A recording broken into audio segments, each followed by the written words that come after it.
ദൈവനാമം മഹത്വപ്പെടട്ടെ.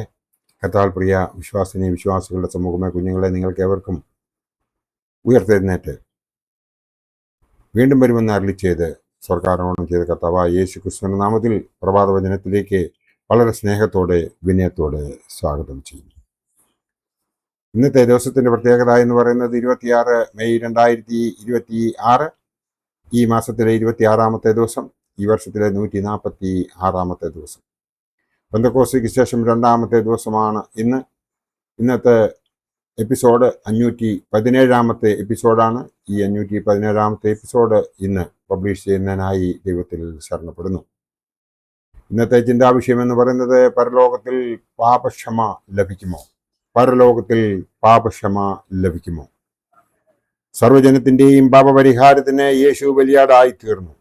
യേശു തന്നെ ഇപ്രകാരം യോഹന്നാൻ 15:22 അരുളി ചെയ്തു: ഞാൻ വന്ന് അവരോട് സംസാരിക്കാതിരുന്നെങ്കിൽ അവർക്ക് പാപമില്ലായിരുന്നു. ഇപ്പോഴോ അവരുടെ പാപത്തിന് ഒഴിവ് കഴിവ് ഇല്ല. ഒരു മനുഷ്യനും പാപത്തെപ്പറ്റി ഒഴിവ് കഴിവ് പറയാതിരിക്കുന്നതിന് വേണ്ടിയാണ് പുത്രനായി പിറന്ന് ക്രൂശിൽ മരണം പ്രാപിച്ച് സംസാര ലോകത്ത് ഉള്ളവരോട് ഇപ്രകാരം പറഞ്ഞത്. അതും താൻ മശിഹ ആണെന്ന് സംശയാതീതമായി തെളിയിച്ചുകൊണ്ടാണ്. ഇപ്രകാരം തെളിയിച്ചു കൊടുത്തില്ലായിരുന്നുവെങ്കിൽ യേശുവിനെ തള്ളിപ്പറയുന്ന പാപം അവർക്കെതിരെ നിലനിൽക്കില്ല എന്ന് അർത്ഥമാക്കേണ്ടിയിരുന്നു. എന്നാൽ പരലോകത്തുള്ള ഉള്ളവരുടെ സ്ഥിതി ഇതിൽ നിന്നും എന്തെങ്കിലും വ്യത്യാസമാണോ എന്ന് കൂടി പരിശോധിക്കണം. താഴെ പറയുന്ന വാക്യം ദൈവമഹത്വത്തിനായി ചിന്തയ്ക്ക് വയ്ക്കുന്നു. ആരെങ്കിലും മനുഷ്യപുത്രന് വിരുദ്ധമായിട്ടുള്ള വാക്ക് പറഞ്ഞാൽ അത് ക്ഷമിക്കപ്പെടും. പക്ഷേ ആരെങ്കിലും പരിശുദ്ധാത്മാവിലും വിരുദ്ധമായി പറഞ്ഞാലോ ഈഹലോകത്തിലും പരലോകത്തിലും അത് ക്ഷമിക്കപ്പെടുകയില്ല എന്ന് മത്തായി ശ്ലീഹായുടെ രക്ഷാസുവിശേഷം 12:32 അത് പറയുന്നുണ്ട്. ഈ വാക്യത്തിൽ പരിശുദ്ധാത്മാവിന് വിരുദ്ധമല്ലാത്ത പാപത്തിന് പരലോകത്തിൽ ക്ഷമ ലഭിക്കുമെന്ന് ധ്വനി ഇല്ലേ എന്ന് നാം ചിന്തിക്കേണ്ടിയിരിക്കുന്നു. എൻ്റെ എപ്പിസോഡ് 509 ഇതിനെക്കുറിച്ച് വളരെ വിശദമായി ഞാൻ പറഞ്ഞിട്ടുണ്ട്. അതായത് നിങ്ങൾക്ക് സമയമുണ്ട് എങ്കിൽ 509-ാമത്തെ എപ്പിസോഡ് എടുത്ത് കേട്ട് കഴിയുമ്പോൾ നിങ്ങൾക്ക് ഇതിനെക്കുറിച്ച് അല്പം കൂടി ഡീറ്റെയിൽ ലഭിക്കുന്നതായിരിക്കും. കരുണാമനായ കർത്താവ് എവിടെ വെച്ചും പാവമോചനം നൽകും. അധർമ്മിയായവന് ക്രൂശിൽ വെച്ച് മരണസമയത്ത് മോചനം നൽകി പരേത ലോകത്ത് അനുദപിക്കുന്ന ഒരുവന് പാവമോചനം കൊടുക്കയില്ലെന്ന് ആർക്ക് അധികാരമായി പറയുവാൻ സാധിക്കും? എന്നാൽ പരിശുദ്ധാത്മാവിനെതിരായി ചെയ്ത പാപങ്ങൾക്കും മരണകരമായ പാപങ്ങൾക്കും രക്ഷ ഇല്ലെന്ന് വചനം പറയുന്നു. അതിനു മധ്യസ്ഥതയും അനുവദിച്ചതായി വചനത്തിൽ കാണുന്നില്ല. ദൈവത്തിന്റെ ഇഷ്ടത്തിലും അധികാരസീമയിലും ഇരിക്കുന്ന കാര്യങ്ങളെ പറ്റി കൃപയുടെ അവസ്ഥ പോലും ഇല്ലാത്ത ഭോഷനായ മനുഷ്യന് വിധിപ്പാൻ അധികാരം ഇല്ലാത്തപ്പോൾ വിധിച്ച് ശിക്ഷ ഏൽക്കാതിരിക്കുന്നത് നന്ന്. ഈഹലോകത്തിൽ പശ്ചാത്താപം ഉണ്ടാകാത്ത വ്യക്തികൾക്ക് പരലോകത്തെത്തുമ്പോൾ പശ്ചാത്താപം ഉണ്ടായി എന്ന് യേശു ധനവാന്റെ വൃത്താന്തത്തിൽ പറഞ്ഞു. മരിച്ചുപോയവരെയും സ്വയം വിസ്തരിക്കേണ്ടുന്നത് കൊണ്ട് ക്രിസ്തു പരലോകത്ത് പോയതായി പത്രോസ് ശ്ലീഹ പറയുന്നു. തന്റെ പ്രസംഗത്താൽ അവർ അനുദപിക്കുമെന്നും അങ്ങനെ അനുദപിച്ചവരോട് ക്ഷമിക്കുമെന്നും അർത്ഥമാക്കുന്നില്ലേ? നീതിയുടെ പ്രമാണം അറിയാത്തവരും സത്യമാർഗത്തിൽ ജീവിക്കാതെ വഷളായി ജീവിച്ച് കടന്നുപോയവരുമായ മനുഷ്യരുടെ അരികിലേക്ക് യേശു പാതാള പ്രവേശം നടത്തി സുവിശേഷം അറിയിക്കുകയായിരുന്നു. ഈ അനുസരണം കെട്ടവരോട് സുവിശേഷം അറിയിച്ചത് മരണാനന്തരം ഉള്ള അവരുടെ അനുതാപത്തിന് ഒരിക്കലും അംഗീകാരം നൽകാം എന്ന് വ്യക്തമാക്കുവാനും കൂടിയായിരിക്കാം. ഭൂമിയിൽ അവതരിച്ച് യേശു ഏറ്റെടുത്ത ദൗത്യങ്ങളെ സംബന്ധിച്ച് യെശയ്യാവ് പ്രവചിച്ച ഭാഗങ്ങൾ കർത്താവായ യേശു ക്രിസ്തു തന്റെ യെരൂശലേം ദേവാലയത്തിൽ നിന്നുകൊണ്ട് പുസ്തകം വിടർത്തി വായിച്ച സംഭവം ലൂക്കോസ് 4:18-19 പറയുന്നു. ബദ്ധന്മാർക്ക് വിടുതലും കുരുടന്മാർക്ക് കാഴ്ചയും പ്രസംഗിപ്പാനും വിഴിതന്മാരെ വിടുവിച്ച് അയപ്പാനും കർത്താവിന്റെ പ്രസാദ വർഷം പ്രസംഗിപ്പാനും എന്നെ അയച്ചിരിക്കുന്നു എന്ന ലാവണ്യവചനം ശ്രദ്ധിച്ചാൽ പരലോകത്തെ ഭക്തന്മാരെയും കരുതിക്കൊണ്ടാവില്ലേ ആ ഭാഗം വായിച്ചത് എന്ന് തോന്നും. യെശയ്യാ 61:1.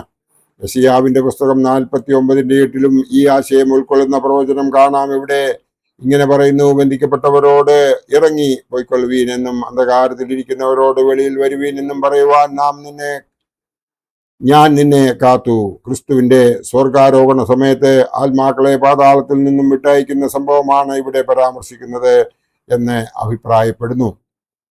എന്നാൽ നവീകരണ സഭകൾ പ്രത്യേകമായി ബൈബിളിലെ 2 വാക്യങ്ങൾ അടിസ്ഥാനമാക്കി തർക്കം ഉന്നയിക്കുന്നുണ്ട്. അതേ പ്രകാരമാണ് അവനവൻ ശരീരത്തിലിരിക്കുമ്പോൾ ചെയ്തത് നല്ലതാകിലും തീയതാകിലും അതിന് തക്കവണ്ണം പ്രാപിക്കേണ്ടതിന് നാം എല്ലാവരും ക്രിസ്തുവിന്റെ ന്യായാസനത്തിന് മുമ്പാകെ വെളിപ്പെടേണ്ടതാകുന്നു. 2 കൊരിന്ത്യർ 5:10. ഓരോരുത്തരും അവനവന്റെ പ്രവൃത്തിക്ക് തക്കവണ്ണം പകരം നൽകും. മത്തായി 16:27. പ്രവൃത്തിക്ക് തക്ക പ്രതിഫലമോ മരണാനന്തരവും ലഭിക്കുകയുള്ളൂ എന്നാണ് ഈ വാക്യങ്ങളുടെ സാരാംശം. ഈ വാക്യത്തെ പറ്റിയോ അതിലെ ആശയത്തെ പറ്റിയോ അപ്പോസ്തോലിക സഭയിൽ യാതൊരു തർക്കവുമില്ല. ഓരോരുത്തരും ചെയ്യുന്നതനുസരിച്ച് പ്രതിഫലം ലഭിക്കും എന്ന് വിശുദ്ധ വേദപുസ്തകം പറയുന്ന യാഥാർത്ഥ്യം സഭ വിശുദ്ധ കുർബാനയിലും സംസ്കാര ശുശ്രൂഷയിലും വ്യത്യാസം കൂടാതെ തന്നെ രേഖപ്പെടുത്തിയിരിക്കുന്നു. ഇത് ദൈവത്തിന്റെ നീതിയെ പറ്റിയുള്ള വർണ്ണനയാണ്. തെറ്റുകൂടാതെ ഈ ലോകത്തിൽ ജീവിക്കുവാൻ നമ്മെ ഒരുക്കുന്ന പ്രമാണമാണിത്. ഈ നീതിയായ വർണ്ണനയ്ക്ക് ശേഷം അലിവോട് ശിക്ഷിച്ചുകൊണ്ട് അവിടുത്തെ അരിശം അടിയരോട് തീർക്കണമെന്ന പ്രാർത്ഥനയുമുണ്ട്. ദയോടുകൂടി മാത്രമേ ശിക്ഷിക്കാവൂ. നിന്റെ കോപം നീക്കി പരിപാലിക്കണമേ എന്നാണ് ഇതിന്റെ അർത്ഥം. എന്നാൽ യഹോവയ്ക്ക് പാപിയെ ശിക്ഷിക്കാനും ശിക്ഷിക്കാതിരിക്കുവാനും അധികാരമുണ്ട്. ദൈവനീതിയേക്കാൾ ദൈവസ്നേഹം മുന്നിട്ട് നിൽക്കുന്നതിനേക്കാൾ തന്റെ ഏകജാതനായ പുത്രനെ ലോകരക്ഷയ്ക്ക് വേണ്ടി മനുഷ്യർക്ക് നിത്യജീവൻ നൽകുവാൻ തക്കവണ്ണം അവൻ ലോകത്തെ സ്നേഹിച്ചു. യോഹന്നാൻ 3:16.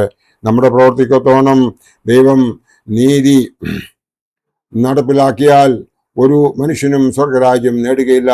മറിച്ച് യഹോവയുടെ കരുണയാണ് നാം വീക്ഷിക്കുന്നതും ആ കരുണയിലാണ് നാം ജീവിക്കുന്നതും. കൃപ അല്ലെങ്കിൽ കരുണ യഹോവ കാണിക്കുന്നത് മനുഷ്യന്റെ യോഗ്യത മൂലമല്ല, പിന്നെയോ തന്റെ എല്ലാ അനുഗ്രഹങ്ങളുടെയും അടിസ്ഥാനം തന്റെ മാത്രം ഹിതമാണെന്ന് ഇവിടെ ദൈവം വ്യക്തമാക്കുകയാണ്. മനുഷ്യൻ അനുഗ്രഹിച്ചത് കൊണ്ട് മാത്രം അത് ദൈവത്തിങ്കൽ നിന്ന് വരണമെന്നില്ല. എന്നാൽ ദൈവം അടിസ്ഥാനപരമായി നന്മ ഉള്ളവനാകൊണ്ടും കൃപയും കരുണയും നിറഞ്ഞവനാകൊണ്ടും മനുഷ്യൻ അനുഗ്രഹിക്കപ്പെടണമെന്നുള്ളത് ദൈവഹിതമായതുകൊണ്ടും തനിക്ക് ഇഷ്ടമുള്ളതൊക്കെയും തന്റെ ഹിതപ്രകാരം അവൻ മനുഷ്യന് വേണ്ടി ചെയ്യുന്നു. ദൈവത്തെക്കുറിച്ച് മോശയ്ക്ക് നൽകിയ ഈ വെളിപാട് പുറപ്പാട് പുസ്തകം 33-ാം അധ്യായത്തിൽ നമുക്ക് കാണുവാൻ സാധിക്കും.